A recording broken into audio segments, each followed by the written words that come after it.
प्रिय जातकों, आज हम जानेंगे एक इस प्रकार के योग के विषय में जो व्यक्ति को उसके जीवन में ज्ञान का सुख, संतान का सुख, धन का सुख और मान सम्मान जैसे भी कई प्रकार के सुख देता है। अगर ये योग व्यक्ति की कुंडली में खंडित हो जाए या दूषित हो जाए तो इन सभी प्रकार के सुखों से उसको उसके जीवन में कर देता है वंचित। तो जातकों, इस योग का नाम है शुभकर्तरी योग। और जिस जातक की कुंडली में शुभकर्तरी योग खंडित हो जाता है तो उसके जीवन में किस किस प्रकार की कमियां आती हैं, इसी विषय को लेकर के आज हम आपके साथ चर्चा करेंगे। तो प्रिय साथियों, ज्योतिष रतन केंद्र चैनल पर आप सभी का बहुत बहुत हार्दिक स्वागत और अभिनंदन। मैं हूं आचार्य पंडित सर्वदानंद शर्मा और मेरी ओर से भी आप सभी को बहुत बहुत प्यार भरा नमस्कार। तो साथियों, शुरुआत करते हैं। शुभकर्तरी योग कैसे बनता है और क्या होते हैं इसके प्रभाव व्यक्ति के जीवन में। तो साथियों, कुंडली में बनने वाले जो योग होते हैं या फिर जो दोष होते हैं वे भी शुभ ग्रहों और अशुभ ग्रहों के प्रभाव की वजह से ही बना करते हैं। इन योगों का व्यक्ति के जीवन पर बहुत ही गहरा प्रभाव पड़ता है। फलित ज्योतिष में कई शुभ और अशुभ योग होते हैं, लेकिन कुंडली में इस कर्तरी योग का भी अपना एक अलग ही महत्व होता है। यूं तो कर्तरी योग दो प्रकार के होते हैं, पहला शुभ कर्तरी योग और दूसरा पाप कर्तरी योग। लेकिन आज के हम इस कार्यक्रम में सिर्फ शुभ कर्तरी योग के विषय में ही आपके साथ बात कर रहे हैं और करेंगे। और शुभ कर्तरी योग कैसे बनता है और इसके क्या प्रभाव व्यक्ति के जीवन पर पड़ते हैं बनने के बाद। तो जातक के जीवन में तो साथियों शुभ कर्तरी योग शुभ ग्रह के कारण बनता है, जैसे कि बृहस्पति हुए शुभ ग्रह, चंद्रमा, बुध और शुक्र। इन्हीं ग्रहों के द्वारा शुभ कर्तरी योग का निर्माण जातक की कुंडली में होता है। तो जब किसी कुंडली के 12 भावों में से किसी भी भाव के आगे पीछे यदि शुभ ग्रह बैठे हों, देखिए कुंडली में 12 भाव होते हैं, 1 नंबर से लेकर के और 12 तक 12 घर होते हैं। तो यहाँ पर जो बात हो रही है, हम जो आपसे बात कर रहे हैं वो किसी भी हाउस को लेकर के कर रहे हैं, किसी भी भाव को लेकर के कर रहे हैं, किसी भी घर को लेकर कर रहे हैं। यानी कि किसी भी घर के आगे और उसके पीछे वाले घर में अगर शुभ ग्रह बैठे हैं तो ये शुभ कर्तरी योग कहलाएगा। 12 घरों में से ये किसी भी घर के आगे पीछे बैठ सकते हैं। शर्त यही है कि उस घर के आगे वाले घर में भी और उस घर के पीछे वाले घर में भी ये जो हमने शुभ ग्रह आपको बताए हैं, जिनके नाम बृहस्पति, चंद्र, बुध और शुक्र, इनमें से चारों में से कोई एक एक ग्रह या दो दो ग्रह बैठे होने चाहिए, तभी शुभ कर्तरी योग का निर्माण होता है साथियों। और साथियों, इसके कारण अगर शुभ ग्रह जैसे हमने कहा बैठे हों किसी भी घर के आगे भी और पीछे भी, तो क्या होता है, जिस घर के आगे और जिस घर के पीछे शुभ ग्रह बैठ जाते हैं, शुभ कर्तरी योग का निर्माण हो जाता है, तो उस घर की शुभता और उससे जुड़े हुए जितने भी कार्य हैं यानी कारकत्व हैं, वो सभी का शुभ प्रभाव व्यक्ति को उसके जीवन में प्राप्त होता है। यानी कि उस घर से जुड़े हुए जितने भी कार्य होते हैं वो उनसे संबंधित व्यक्ति को अब उसके जीवन में शुभ परिणामों की ही प्राप्ति होती है।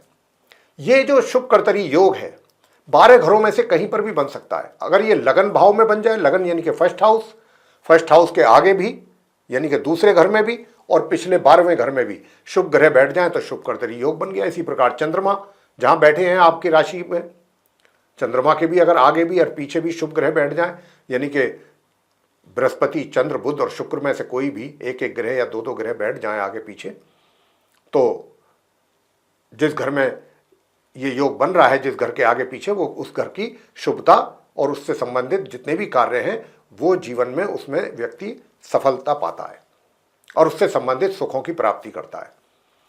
तो शुभ कर्तरी योग लगन भाव के दोनों ओर भी मैंने तो जैसा कहा कि 12 में से कहीं भी किसी भी घर के आगे पीछे ये बन सकता है।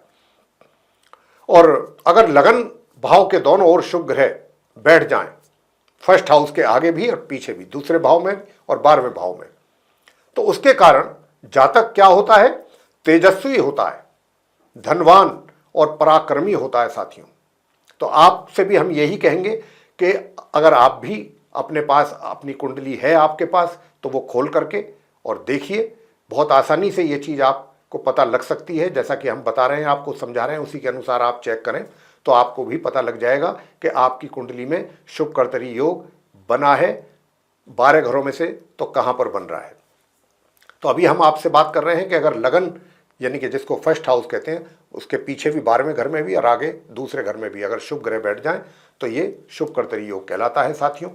और ये शुभ कर्तरी योग, इसके आगे ही शुभ लिखा है, और कर्तरी का मतलब होता है कैंची, काटना।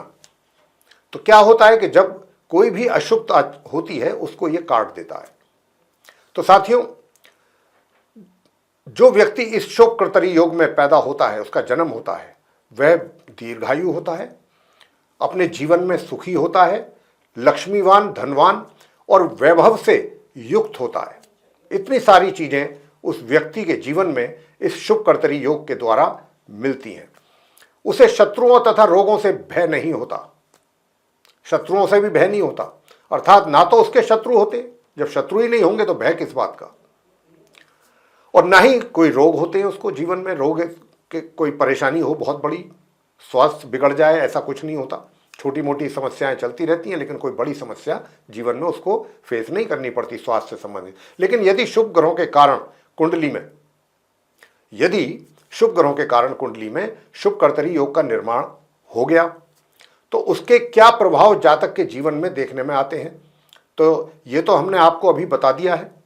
लेकिन यदि उन शुभ ग्रहों पर जिनके कारण शुभ कर्तरी योग का निर्माण हुआ है, ये बात यहां पर ध्यान देने लायक है, 12 घरों में से किसी भी घर के आगे भी और पीछे भी दोनों ओर शुभ ग्रह बैठे हैं तो ये शुभ कर्तरी योग कहलाएगा। लेकिन साथियों, यहां ध्यान देने लायक बात क्या है, जो बहुत ही महत्वपूर्ण चीज हम बताने जा रहे हैं, वो ये है कि यदि इन शुभ ग्रहों पर क्रूर, पापी और अशुभ ग्रहों की दृष्टि पड़ रही हो, यदि इन शुभ ग्रहों पर अशुभ ग्रहों की दृष्टि, जैसे कि क्रूर ग्रह होते हैं, पापी ग्रह होते हैं, राहु हैं, केतु हैं, सूर्य हैं, शनि हैं, ऐसे ग्रहों की अगर दृष्टि इन शुभ ग्रहों पर पड़ती हो या पड़ रही हो तो फिर यह शुभ कर्तरी योग काफी हद तक प्रभावहीन हो जाता है। यह है इसका सबसे बड़ा एक मुख्य कारण प्रभावहीन होने का। तो इसके अतिरिक्त यदि आपकी राशि के स्वामी ग्रह, जो भी आपके जहां पर भी चंद्रमा बैठते हैं वो राशि होती है, और जिस राशि में बैठे हैं उसके स्वामी जो होते हैं वो राशि के स्वामी ग्रह होते हैं। तो यदि आपकी राशि के स्वामी ग्रह के द्वारा यह योग बना होता है तो इनके कारक तत्वों पर भी इसका प्रभाव पड़ता है, जैसा कि हमने चर्चा के आरंभ में भी आपको बताया। अब जैसे कि गुरु हैं, गुरु बृहस्पति, उनको ज्ञान का कारक माना जाता है कि वो ज्ञान भी देते हैं, धन भी देते हैं, और भी बहुत कुछ चीज देते हैं, लेकिन मुख्य रूप से ज्ञान के कारक माने गए गुरु बृहस्पति। और यदि यह ग्रह शुभ कर्तरी योग बना रहा है बृहस्पति, क्योंकि बृहस्पति, जैसा हमने कहा, शुक्र, चंद्र, बुध और बृहस्पति, इन्हीं के कारण बनता है शुभ कर्तरी योग। तो यदि बृहस्पति के कारण भी बन रहा है और शुभ कर्तरी योग, और उन पर पाप या क्रूर ग्रहों का या अशुभ ग्रहों का प्रभाव है, दृष्टि है, तो यदि ये शुभ, जैसा मैंने कहा कि अगर ये शुभ कर्तरी योग बना रहा है और इस पर पापी या क्रूर ग्रहों का प्रभाव पड़ गया है, तो क्या होगा कि जातक के ज्ञान में, संतान के भी कारक होते हैं गुरु बृहस्पति, धन के भी कारक होते हैं, तो इन सभी चीजों में कमी। और अगर शुभ ग्रहों के ऊपर अशुभ ग्रहों का प्रभाव नहीं है, तो मान लीजिए गुरु बृहस्पति हैं, उनके कारण जैसे कि शुभ कर्तरी योग बना हुआ है मान लीजिए आपकी कुंडली में फॉर एग्जाम्पल, और उन पर किसी भी अशुभ ग्रह का प्रभाव नहीं है, तो फिर गुरु, क्योंकि जिन चीजों के देने वाले हैं, जैसे कि ज्ञान है, संतान है, शिक्षा है, धन है, इसमें फिर प्रचुर मात्रा में सुखों की प्राप्ति होगी उस जातक को। इसका सीधी सीधी सिंपल थ्योरी इस शुभ योग की यही है। लेकिन यदि इस पर अशुभ ग्रहों का प्रभाव हुआ तो फिर इन सभी चीजों में जातक के जीवन में कमी आएगी, सीधी सी बात है। और जातक के जीवन में कमी तो आएगी ही, पूरे जीवन उसको इन चीज़ों के लिए एफर्ट करने पड़ेंगे, मेहनत परिश्रम करनी पड़ेगी, तब भी उस मात्रा में उसको ये सारी चीज़ें प्राप्त नहीं हो पाएंगी। तो साथियों, यदि आपकी जन्म कुंडली में ये योग बनता है या बन रहा है या बना हुआ है, तो फिर इस बात की पूरी पूरी संभावना है कि आपको अपने आसपास के शुभ ग्रहों से 2 गुना लाभ प्राप्त होगा अपने जीवन में। जैसे कि ये शुभ कर्तरी योग जातक को क्या देता है? सर्वाधिक आशाजनक परिणाम देता है तथा रचनात्मक कलाओं के प्रति उत्साह को उसके प्रोत्साहित करता है। और जिन लोगों की कुंडली में यह योग होता है, उनके अपने प्रियजनों के साथ भी बहुत अच्छे और सौहार्दपूर्ण और स्नेहपूर्ण संबंध बने रहते हैं पूरे जीवन। तथा जीवन में अपने लक्ष्यों को ऐसा व्यक्ति बहुत आसानी से प्लानिंग करके प्राप्त कर लेता है। रिजल्ट्स उसके जीवन में अचीव करना आसान हो जाता है। और इस योग के द्वारा जातक काफी ऊर्जावान, एनर्जेटिक होता है तथा वीरता से प्रेरित भी होता है। और ये इस प्रकार के जब योग यानी कि शुभ कर्तरी योग कुंडली में बनता है, तो एक व्यक्ति जो है एक अच्छा राजनयिक भी बन जाता है। उसको राजनयिक की भी बनने में सफलता मिलने में, सफलता प्राप्त होने में कोई दिक्कत परेशानी नहीं होती।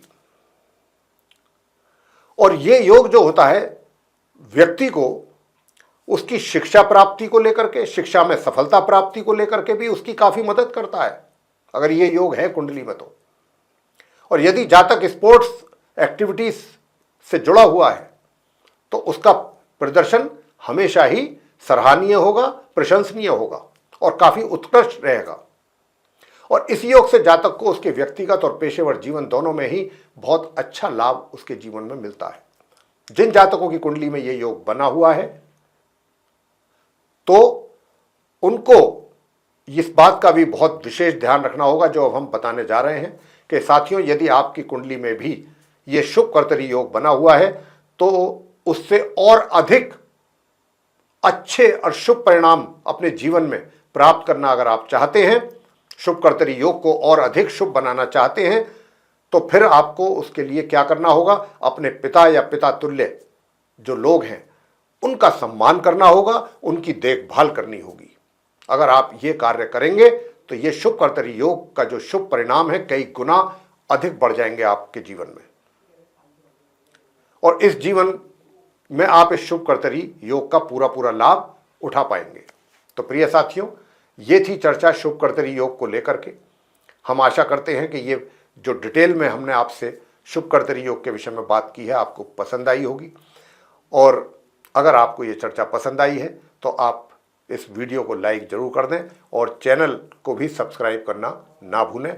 अधिक से अधिक मात्रा में अगर आप इस वीडियो को शेयर करेंगे दूसरे लोगों में तो वे भी इस जानकारी का अच्छा लाभ ले सकेंगे। और यदि आप भी ये चाहते हैं कि आने वाले दिनों में जो भी हमारे वीडियोस एस्ट्रोलॉजी के टॉपिक को लेकर के बनते हैं वे सभी समय रहते हुए विद नोटिफिकेशंस आप तक पहुंच सकें, तो फिर आप उन सभी वीडियो का लाभ भी ले सकें, तो आपको बेल आइकन भी जरूर दबा देना चाहिए। तो साथियों, इसी के साथ अब हम अपने इस कार्यक्रम का करेंगे समापन और अपनी वाणी को भी देंगे यहाँ पर विराम और अपने आप सभी प्रिय दर्शक गणों से लेंगे इजाजत। तो आप सभी का सहृदय बहुत बहुत धन्यवाद। जय माता दी।